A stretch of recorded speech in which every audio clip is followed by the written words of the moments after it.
Yeah, just a quick review of the Push MetaGrip CMC thumb brace. So this is made specifically for people that have problems with the joint at the base of the thumb, which is also known as the CMC joint or the carpometacarpal joint. A lot of people using these have CMC joint arthritis or basal joint arthritis, which is, like I say, is kind of common as you get older. So what this does is it supports the joint, it restricts its motion, so it can rest, recover, and not get so strained as you're doing certain activities. So a few points about this particular brace. It does have a bendable metal strip around here. That's metal, and you can just kind of squeeze it, and so you can kind of custom fit it however tight you need it. This one is also machine washable, well, which I think is interesting. Because a lot of these braces I'm looking at, they aren't machine washable. They're hand wash only. So, you're taking somebody who has like a problem with their thumb and it hurts to use their thumb, and then you're saying, okay, here you're gonna have to wash this with your hands to clean it. So that's kind of added stress. You can't wear the brace to clean it because you're wearing it anyway. So is this permanent relief, temporarily? I mean, how does this work? Well, you put it on, it supports the joint. It can rest, recover. When you take it off, a lot of times, it can still hurt. And you wear it all the time, maybe till it heals. That's one thing too. But if you have arthritis is kind of a chronic condition. So you're going to need to do something else really to get long-term carryover and get to where you want to be. We all know that exercise is a very good treatment for arthritis. And there's actually stuff that you can do for CMC joint arthritis. Or if you just haven't aggravated that joint, there's also stuff you can do. So as an example, the Healthy Thumb Handbook is where I'm getting this stuff.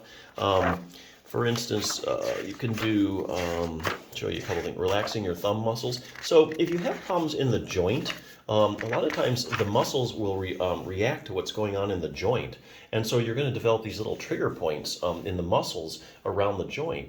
So your pain might be coming from the joint, but there's also a component of your pain that you can have that's muscular in origin. So it's always good to iron out any trigger points you might have, and sometimes that actually gets rid of the whole problem. So this will show you how to do that. You can also stretch out your web space. That can get tight, especially if you have CMC joint arthritis. That can actually tighten up on you, so you want to make sure that you stretch that out. Taking pressure off the joint. There actually is a technique you can use called distraction, and that's kind of where you just kind of gently pull the joints apart. And that is kind of like a vacation for your thumb joints, because basically you're taking all the pressure off of the joint. You get circulation to it, and it just feels really good to do that. And there's a simple technique you can do in standing to distract your thumb joints. Like I say, joints just really love that. Getting maximal joint stability. There actually are a couple muscles that attach to the CMC joint. A lot of people don't know about. This one's called your abductor pollicis longus. And as you can see, that sucker attaches right to the base of the joint, right where you're having all the trouble with. This one exercise here uses like a rubber band for progressive resistance. But you do this a couple times a week, and then week by week, as your abductor pollicis longus gets stronger and stronger, you get more stability over the joint, and you get more dynamic stability too, and control over it. So as you're using it, you get more control over it. The muscle's stronger, so you can just keep it where it needs to be. Because this joint, the long-term progression of CMC joint arthritis is that the joints actually can kind of like sublux and kind of get out of place and get that extra motion. There's one other muscle called your first dorsal interossei. You can see where it attaches right to there. Another muscle you want to strengthen. So you can do a couple of these exercises. It might take you 5 minutes twice a week. Week by week it gets stronger. It's going to go a long way in getting rid of pain. But hey, nothing beats a good brace. Just slap it on, it stabilizes the joint right away, can rest it right away, feels good right away. So yeah, it's a good brace. Check it out.